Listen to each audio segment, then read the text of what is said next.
Alright, so I had gotten a question. How does one play Hearts of Iron 4? And so, I thought I would use as a demonstration of how to a war that already starts existing, the nation that the game itself recommends as a tutorial. So here we are. We start off at Worth, Ethiopia. Don't worry about what these green numbers mean. Okay, just know that they slightly help them. Doesn't matter. So, starting situation, we have these units out in the field. Already over here in Somalia. So I select them up, right click there. That creates army. We'll call it Army Somalia. That way we'll know exactly what we're referring to. And then we'll call this one Army Eritrea, because it is up, you guess it, in Eritrea. We'll rename these and reorganize this later. So then we select this front line. Basically, they will try to fill every single one of these little tiles. And then we will click this offensive line. There's also this. The way this works is they would rush right there. We don't actually want that. What we want is to just paint a line and say, hey, go capture everything on the way to there. And we'll do the same for these people, and ideally they should meet in the middle. There's also these. We'll station them on the border here, because this territory does exist, and we are guaranteeing their independence, but we'll stop doing that very soon. So then, this over here, we will assign someone to be the ultimate general for down here. And I will appoint this person because he knows how to deal with deserts, and there's quite a lot of deserts near Somalia. So then the general below him, we don't quite have anyone who is good with deserts. However, we do have this guy, who's good with infantry, and this is basic infantry. And then up here, we will also assign these guys as part of the same army group. Up here, we'll go with this person, because I like the fact that he is an organizer. Don't worry about what this means. You could appoint completely random generals, and you could still win this war. But what matters is just keep in mind Mountaineer, because there's mountains up here. But that sort of thing. And then as for over here, let's do this. Planning speed, basically, because you've got the line, your general starts to think, okay, how can I advance to that?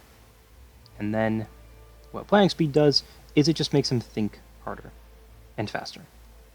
Mostly faster. Harder is a different stat, but don't worry about that. Okay, so we've got the army set up, but I'm not going to move them yet because I am still paused. I'll deal with that later. Next up, Air Force. There is an airport over here. It is empty.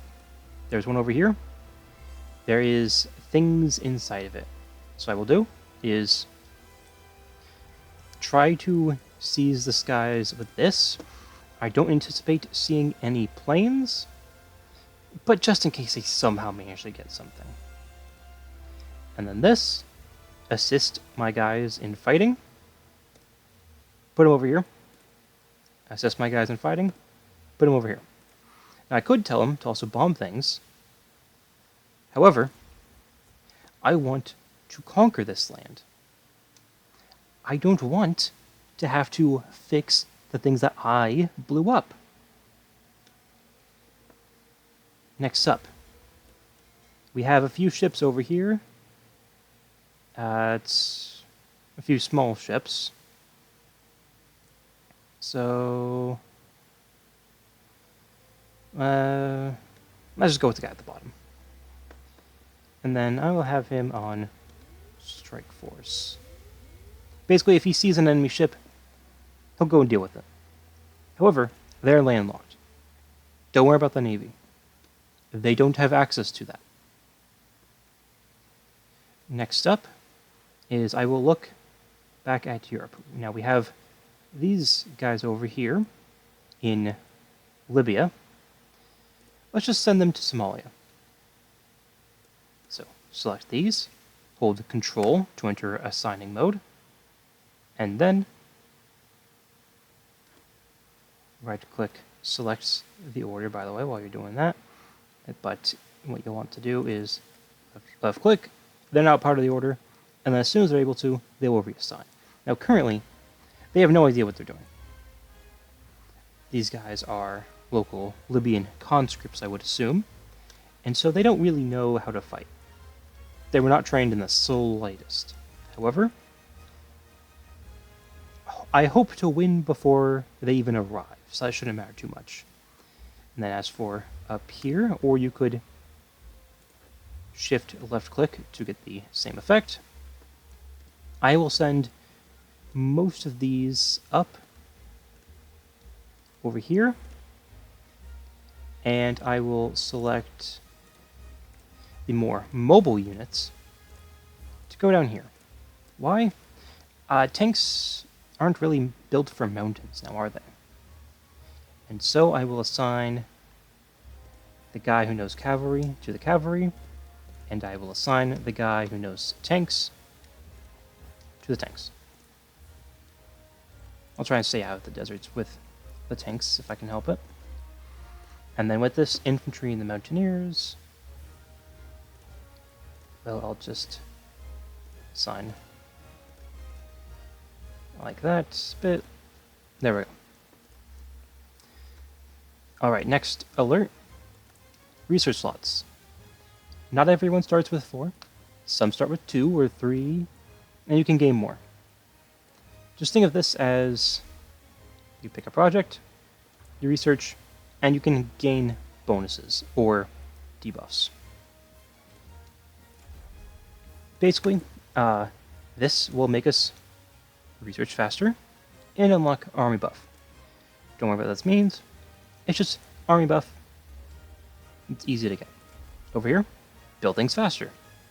That's good. I like that. Production efficiency. Don't worry about this. What this means for the moment, I'll explain later. Just know, you make more things. Then, I'll come over here and get army bonuses. This leads to military industrial organizations. However, I will assume you do not have DLCs. And so, I won't use it. The next alert to deal with is the military industry. See, every state has factories, military, civilian, or boat. We will not be worrying about the Navy for the time being, just assign onto things you already have in progress, because, as mentioned earlier, the enemy does not have a Navy, so there's no sense in worrying. So then, that leaves, just hide them, that way we don't have to look at them anymore, we'll just forget about the Navy for the time being. So then we deal with this. We will look at our logistics and see, what are we missing? Well, some plans, some radios and various miscellaneous things, rifles and ammunition, artillery and ammunition. So, we should start making some artillery that we weren't doing before. And then I will unassign all of these, just assuming that you don't have them. If you do have them, just assign, make sure to have them assigned, but I will assume you do not have them. And I will try and act like that. So, we see interwar close air support, but we have basic close air support. So we don't make the worst things if we can help it.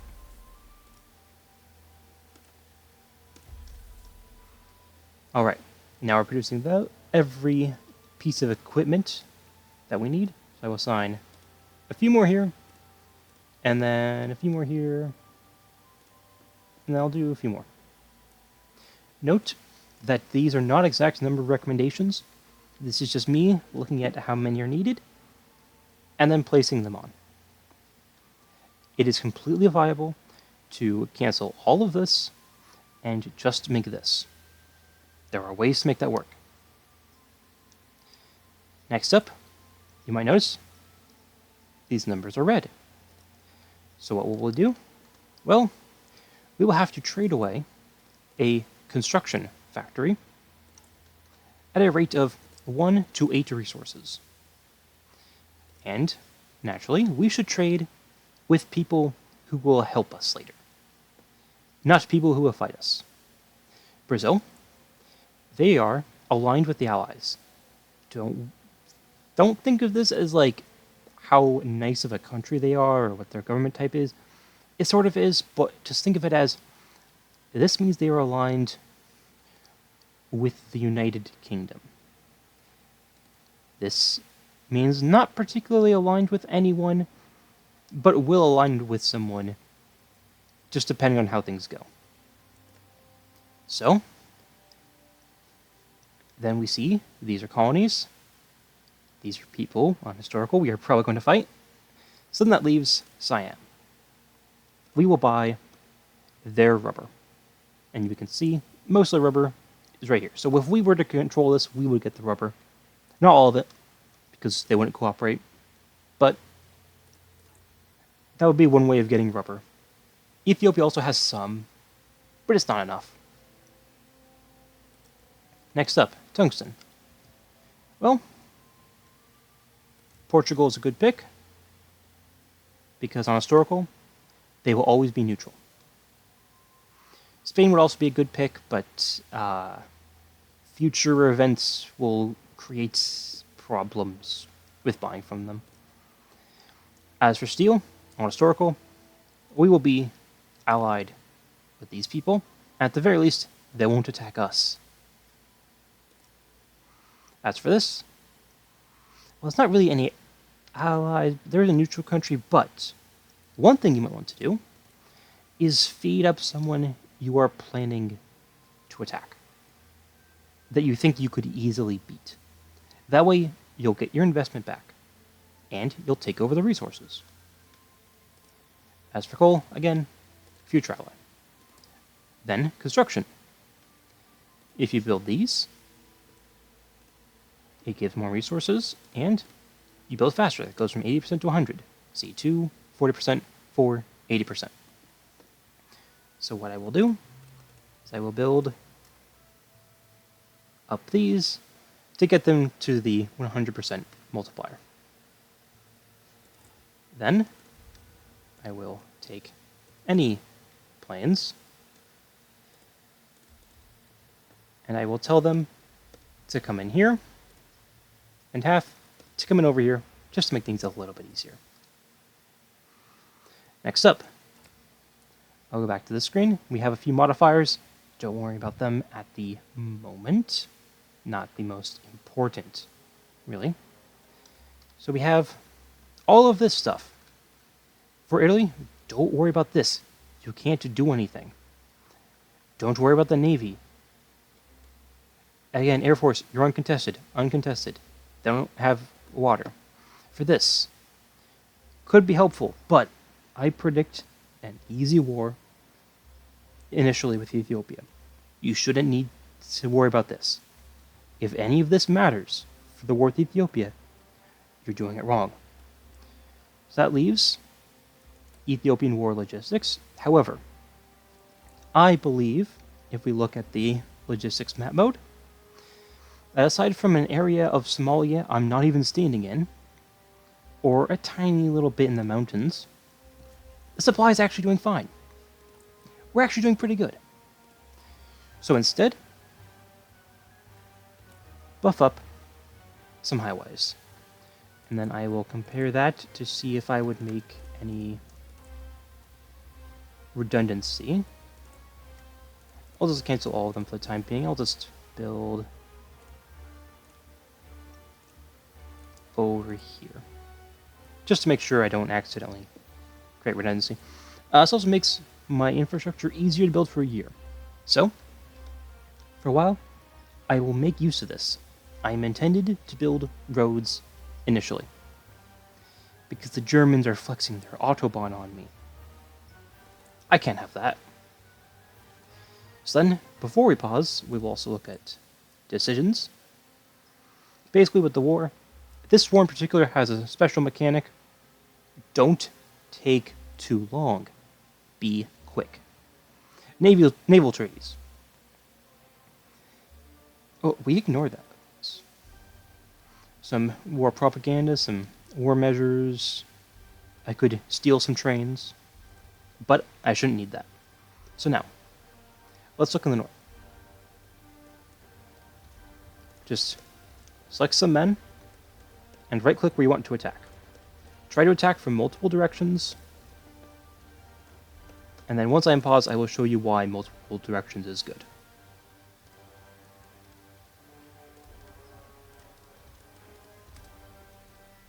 And then I will increase game speed to 3, and then as we see,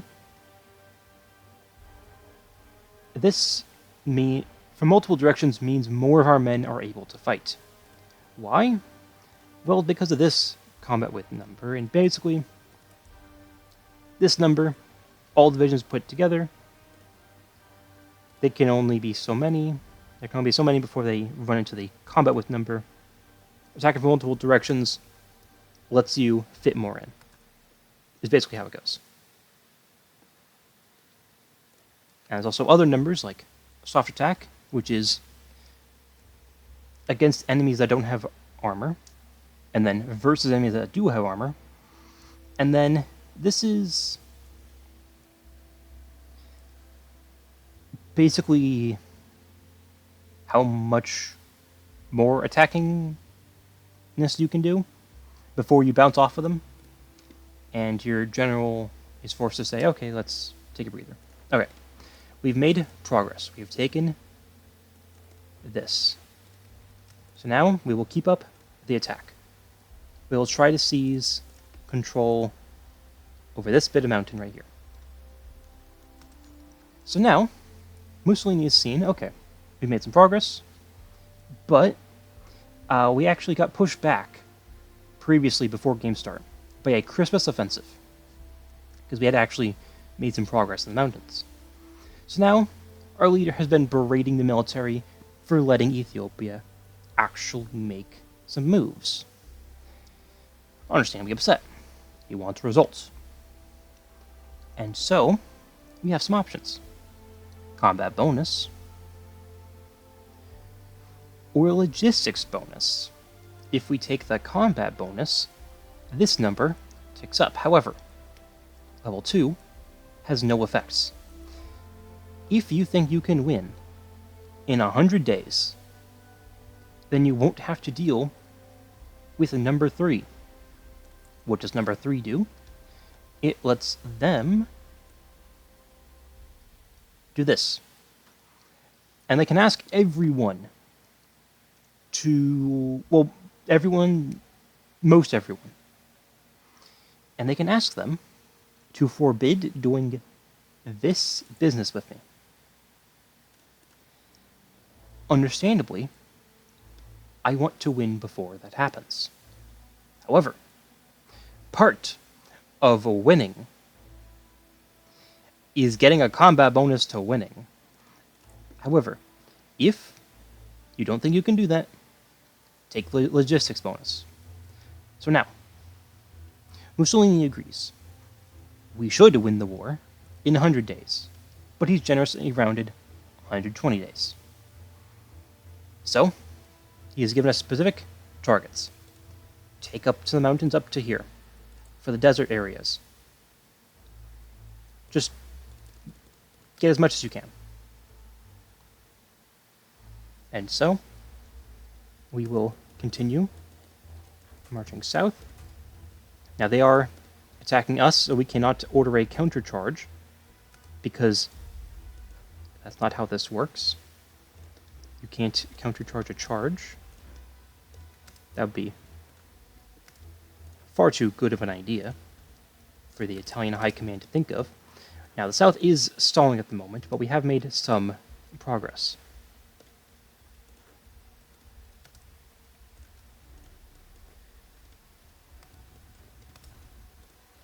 While in the north, in the mountains, is the real progress.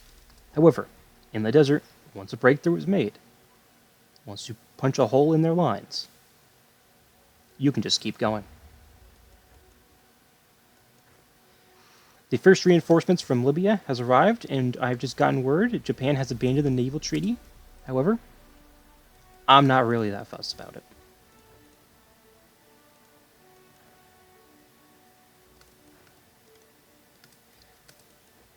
And so now I have surrounded Ethiopian militiamen, basically. They're not as good as normal infantry, but they just exist to fill the line and slow me down. And so, if you are able to surround them, and then they can't retreat anymore, or they're too slow to retreat, they get deleted. So you want to do that. Next up,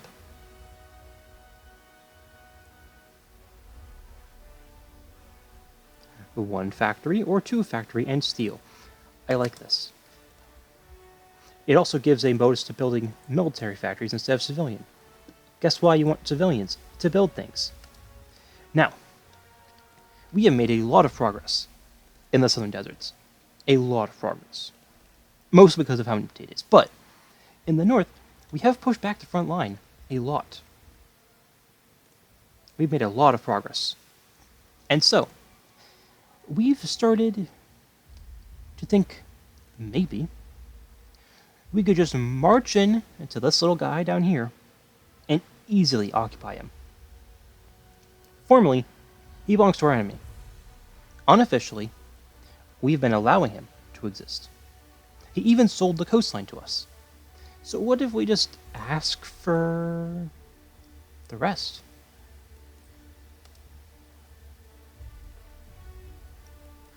We'll just walk right in, right up to here, and he folds.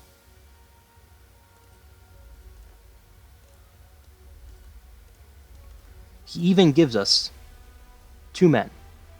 You might wonder why. It's because what used to happen was Ethiopia would just walk in, occupy this industry, and then use it to build rifles. So it gives you some units now. They changed that.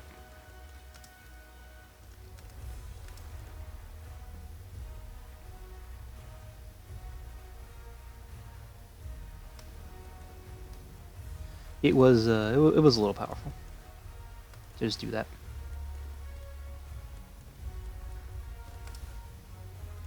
But keep up the offensive. We have monumental success in northern Ethiopia. We have captured a lot of mountains that really should have been hard to take. But we've got them on the run. They are fleeing before us, and this is a great boost to propaganda. We've also occupied desert, but the desert's a bit empty, and so we kind of expected that, so we'll have to occupy more in order for anyone to care. Yeah, it's kind of unfortunate how that works, but it is what it is. Alright, if I can just occupy this. There we go. Mountaineer, surrounded.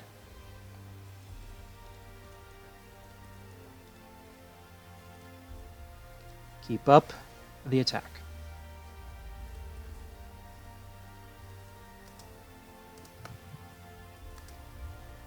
Okay, tanks go there, infantry go there. This is hills. Tanks might not be as good in the hills, but still better than whatever sort of militias they've got.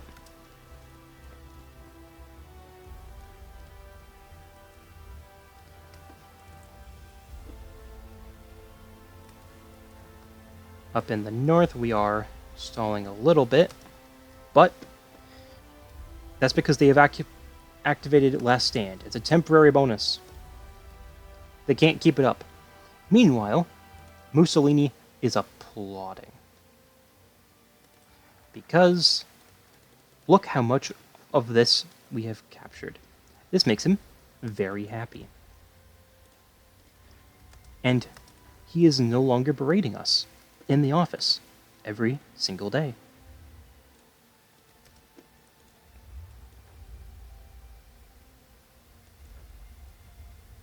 All he says is, keep up the good work, and not, you are one step away from being fired. Now, we have 100 political power, and so this creates a new notification. However, keep saving. Don't spend. This person will sneak around over here. You might remember, there's rubber, but there's less because they're not just letting us take their stuff. They're doing some sabotage and all that. Meanwhile, we have just gotten confirmation that German troops have walked in to the Rhineland and to Moselland, which is also basically the Rhineland. They have crossed the Rhine River. We don't care. This doesn't really mean much for us. Turkey also, he's doing some remilitarization, but again, this doesn't matter for us. Just keep making solid progress. The front lines are about to merge at Sayo. And their capital is in striking distance. If we can occupy their capital, and we've already occupied the rear, they can't just set up a backup capital away from us. Every city they could possibly think of using for that purpose, we are occupying. So if they do try and move it, we already occupied it. Where would they go?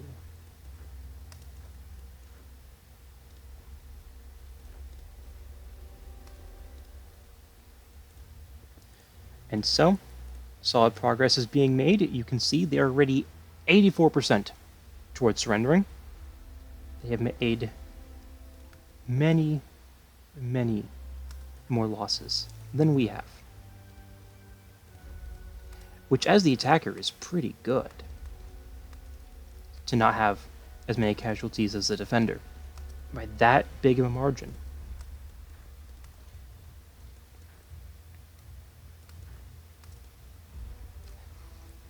They are holding out in this circle around their capital, largely because of the way I've been moving.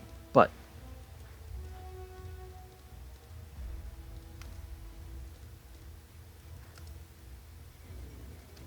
they are no longer able to withstand. And so they surrender. Now you get a couple options. You could create a puppet. You could create a whole lot. But for the ease of explanation, I'll just take it all.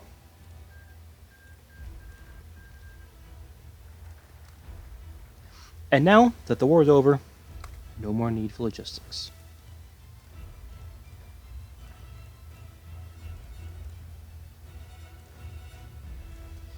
Now shuffle everyone back to Europe. And I will increase the game speed to maximum, and because there's no need to worry quite so much about anything. Now, escalation did reach 3. But all we have to worry about now is just pacifying the region, because Mussolini devoted so much effort to conquering the region.